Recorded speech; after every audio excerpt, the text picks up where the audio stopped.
Hi there. In this video, what I would like to talk about is something that you don't see used a lot in the accounting world. However, I should at least mention it to you so that you can have some sort of an idea of, if this is ever mentioned, you'll know what they're talking about. A reversing entry is something that may or may not be used every single month. Usually it isn't.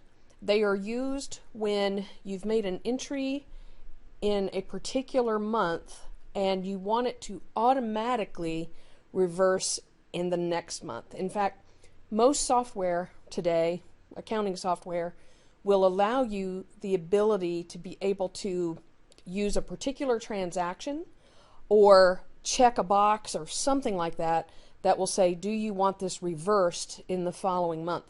And so what the software will do is it will record whatever journal entry you have made, and then it will actually back it out on the first of the next month or whenever your next month starts. So it sounds kind of weird, so I'm going to give you an example.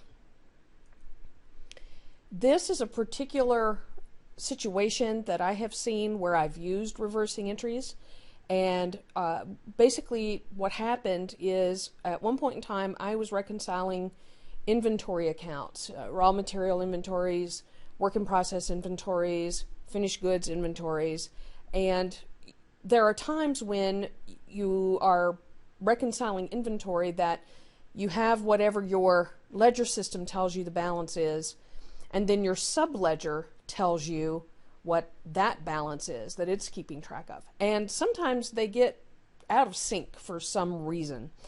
And as you are trying to figure out exactly what's happening with that, you and your manager may decide, okay, we can't quite figure this out. We don't have enough time in the period end to be able to fix it and to know exactly how to fix it.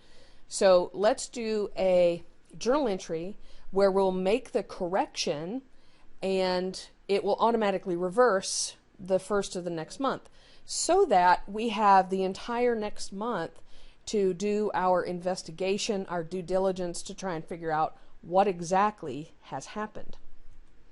So here's a little bit more information. So let's say that in that inventory account, your general ledger said the balance should be $500,000, but your detail tells you that it should be $450,000. So you decide, along with your manager, that you want to be conservative, so you basically make an adjustment to get everything in alignment with what your subledger says. So you'll make an adjustment to credit your inventory for $50,000, and you will debit some sort of a variance account for $50,000.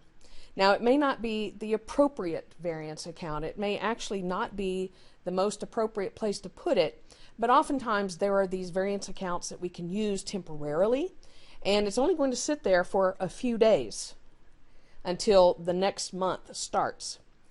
And you set this up with the software to automatically reverse it. So next month, on the first day, whatever that first day is, the software will automatically reverse that entry. So it will actually credit that variance and debit the inventory. It'll basically just back it all out as if it never happened. Ultimately, then, you can take the time to figure out what exactly transpired. You may find that somehow maybe the issue was something that it just automatically corrects itself in the next month. Or you may find that there's something that needs to be tweaked in the system, which actually does not require a journal entry to fix it.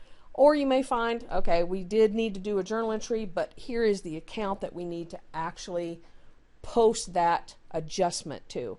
So at least this gives you some time to figure it out.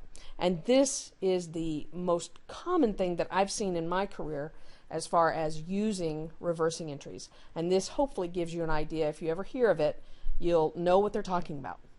So I look forward to talking to you in another video. Thank you.